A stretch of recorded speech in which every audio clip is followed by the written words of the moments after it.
Good morning, all the students. We have discussed in the earlier modules. We have discussed about the basic components or the basic or the main components of CPU. Today in this module, discuss about the storage unit and memory unit. So first we discuss about memory units का जो internal memory है that we discuss.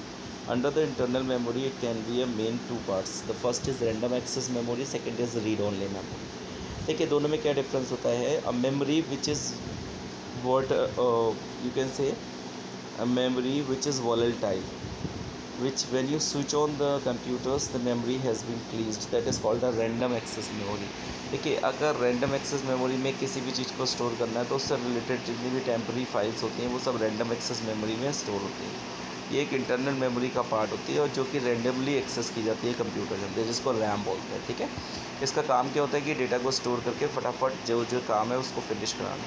इसके अलावा when you switch on the computer और anything the RAM is being cleared. Random जो access memory होती है वो क्लियर हो जाती है, वो खाली हो जाती है. ठीक है, it is a volatile memory as the data structure store in a temporary during its process and only lost forever when the computer switched on. कुछ टाइम पीरियड्स के लिए इसमें डेटा स्टोर होता है जब तक प्रोसेस होता है. उसके बाद जैसे ही कंप्यूटर स्विच ऑन होता है तो इसको ऑफ कर दिया जाता है. तो इसकी full form random access memory है. It is internal memory, it is a temporary memory too, it is volatile memory. ठीक है, तो ये कुछ बेसिक फंक्शंस हैं आपके रैंडम एक्सेस मेमोरी के. अब टाइप ऑफ रैम क्या होते हैं? तो टाइप ऑफ रैम में जैसे पहला है D RAM, dynamic random access memory. It store the data temporarily as the data is lost when the power supply is suspended. It need to be refreshed periodically and retain the data.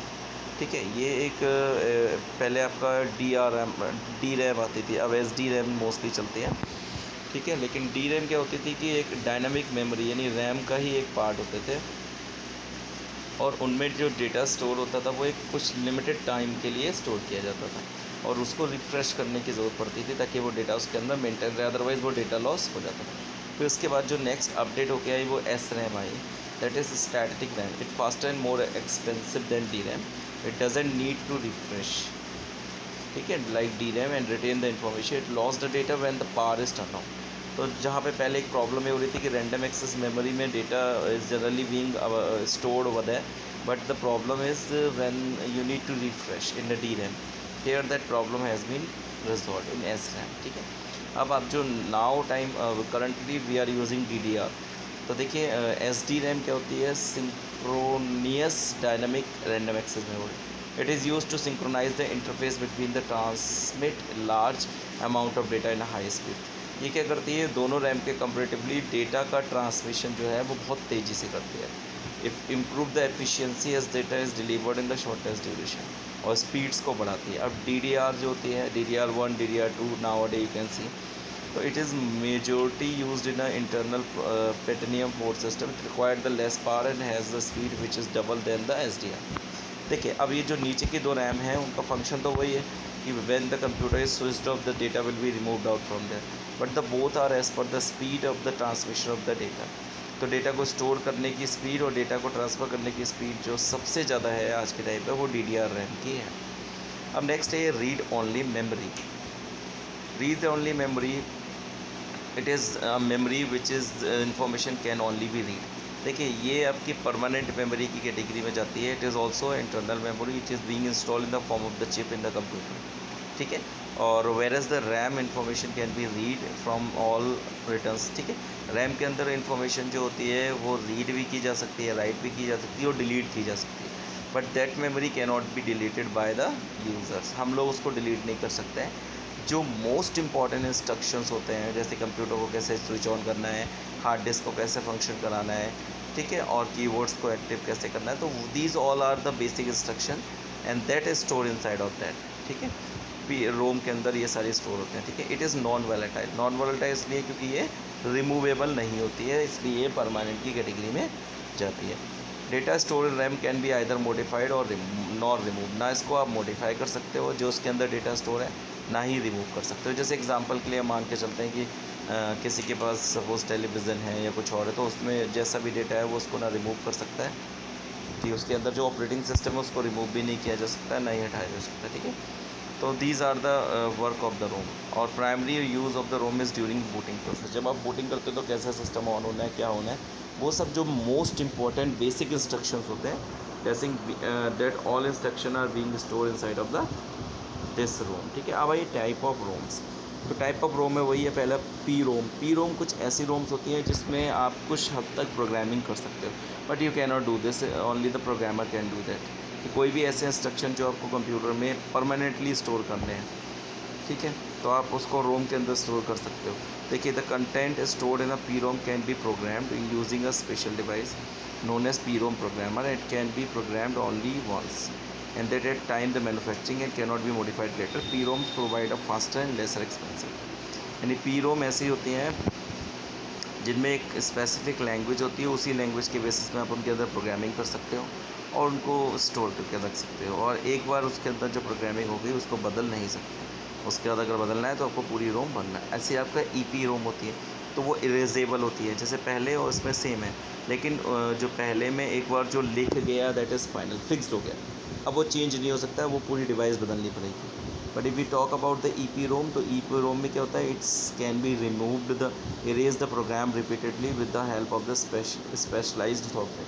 The content stored chip can be erased and exposing on ultraviolet rays. देखिए, अब इसमें क्या है, ultraviolet rays UV raise लगा के हम जो data है दैट है whatsoever the data over there we can easily remove that things. ठीक है, उसके बाद ये EEPROM, ये है इलेक्ट्रॉनिकली इरेजेबल। उसके लिए देखिए, उसको उसमें डेटा इरेज करने के लिए हम लोग अल्ट्रावायलेट को यूज़ करते हैं, इसमें वो नहीं होगा। देखिए, the contents on the chips can be erased and reprogram in a block instead of one byte at a time. It also has a provisions to selective removal, and which means that we can erase the particular points byte by byte instead of erasing complete। देखिए, अब तीनों में क्या है, पहला ऐसा है जिसमें केवल एक बार प्रोग्रामिंग हुई, उसके बाद वो फिक्स हो गई। सेकेंड वन जो EPROM है, जिसको आप इरेज कर सकते हो, लेकिन एक बार में सारा डेटा इरेज होगा और दोबारा से पूरा नया डेटा स्टोर होगा, लेकिन इरेज करने के लिए अल्ट्रावायलेट रेज का यूज़ करना पड़ता है। The third one is very much important. Third one क्या है, जो आपकी EPROM है उसके अंदर ये है कि उसको आप इरेज तो कर सकते हैं, बट इसमें एक एक, जैसे मान लो आपने 10 लाइन्स लिखी, तो आप एक लाइन को इरेज कर दीजिए, तो these things can be done over that. ठीक है, नेक्स्ट आती है flash memory. It is a special of the EPROM which is maintain the storage information even without of the power. देखिए, बहुत सी चीज़ें ऐसी होती हैं जो बिना पावर के भी स्टोर की जाती हैं, वो फ्लैश मेमोरी होती है। The content can be erased and reprogrammed into big sections making it faster than the regular APM। देखिए, the flash memory being durable, it is majority used in memory cards, mobile phones और multimedia players. जैसे mobile phones वगैरह के अंदर जो basic और main information होती है वो सब आपकी रोम के अंदर स्टोर है। अब आइए नेक्स्ट आइए कैश मेमोरी।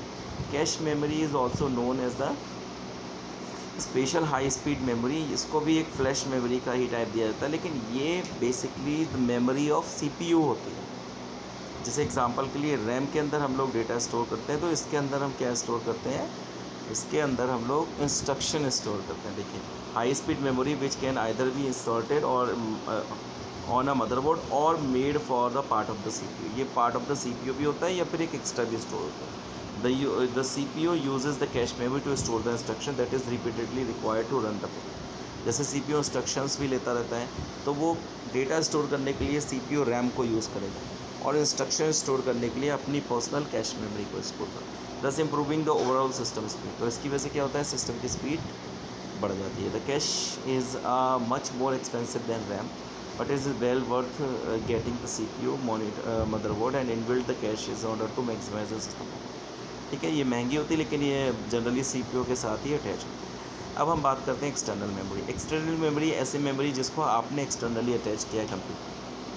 ठीक है, it is generally not a permanent memory, it can store the data और it can delete the data too. जैसे CD है, DVD है और आपका पेन ड्राइव है, that all the external memories categories होती है।